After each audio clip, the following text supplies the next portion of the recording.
Hello everybody, this is Let's Be Real with Brad, and today I'll be talking about a film that I didn't review earlier this year, and that is Sonic the Hedgehog. Sonic the Hedgehog, I just never got a chance to review it. I did see it when it came out, but I just never reviewed it. So here we are, let's go. So I didn't really like this film, but I didn't think it was completely terrible. I did think it was a bad movie, but not some of the worst I've ever seen.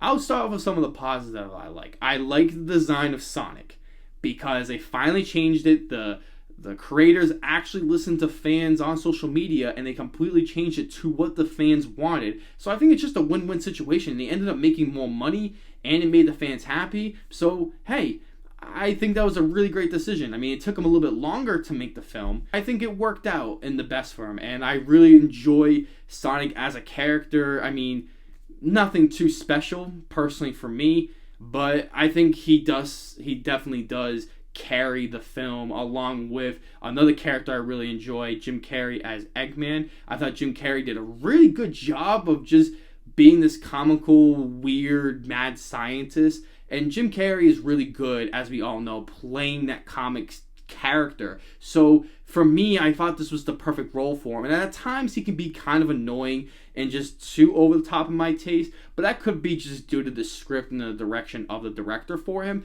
But I really did think every time he's on screen, he commanded somewhat of a presence in this bad movie that it was. So I really thought that was enjoyable. I really enjoy a lot of the scenes of the action. I thought they were pretty decent, to be honest. I mean, they were nothing amazing, but I thought they were enjoyable and definitely entertaining for sure. I wish we got more of the action in Sonic's world. There is a section at the beginning of the film where they're in Sonic's world that I thought was really cool, and I almost want more of that in the second film. That's pretty much it for the positives. I mean, it had okay pacing. That's about it.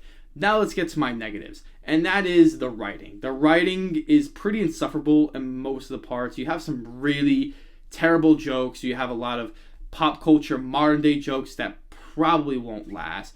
It just isn't all that interesting, and it's just the basic setup we've seen before. A creature or some kind of animal or something that seems likable and cute comes from another planet into the human world, and a human meets up with this character, and then they have to meet up with each other, and they have to learn each other's abilities, and they have this attachment to each other where they're going to be there for each other. And there's jokes along the way of the human character trying to do some of the creature's behaviors, or the creature trying to do some of the human's behaviors. We've seen it all before. That was kind of a big problem for me. It goes exactly the way you think it's going to go, and I think they should just done it a little bit differently. Sure, you can borrow that premise. I mean, so many films have done it since E.T., but just do something different. I don't understand why they couldn't. Oh, probably because they were lazy and they thought this was just an easy thing to do. So that's my theory on that. I thought the acting wasn't all that great, to be honest. I thought James Marsden was pretty bad. I mean, he's pretty bad in this other movie, Hop, which is very similar to this movie. So maybe that's just a trend for him. I thought everybody else was just so dull and boring, and that could have just been due to just a really mediocre and hollow script that it was. It also has very terrible product placement in this film, and there's literally one scene about getting an Olive Garden gift card, which a lot of people have talked about, but it really is so distracting because it goes on for so long, and it was announced that they were getting, some more ads and sponsorships because they had to have a bigger budget for the film, so they have to add scenes of sponsorships to give them that money, and it just felt so obvious and just added nothing to the film at all. You could have cut it out and it wouldn't have changed anything in the movie.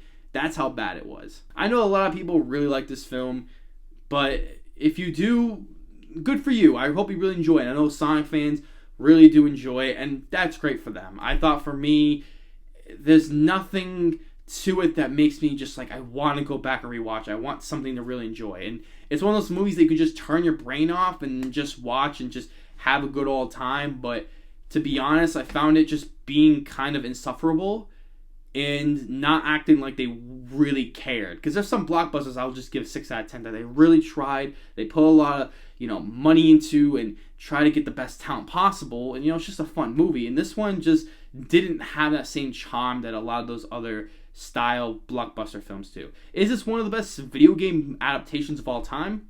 Yeah, I'd say so. I mean, I haven't seen all of them because generally by the public they're pretty bad, so you know why. That's why I haven't seen them. I'm gonna give this film a 4 out of 10. Again, if you really like this movie or you're a big fan of Sonic, do check it out, and I hope it just works for you, but unfortunately it didn't work for me. As always, please like, share the video, please subscribe if you haven't already. It really means a lot to everybody who have subscribed. You guys have been the best, and you guys are amazing. Let me know down below, what did you guys think of Sonic? What are some other 2020 films that I should be reviewing and talk about? Let me know. And as always, I'll see you guys in the next video.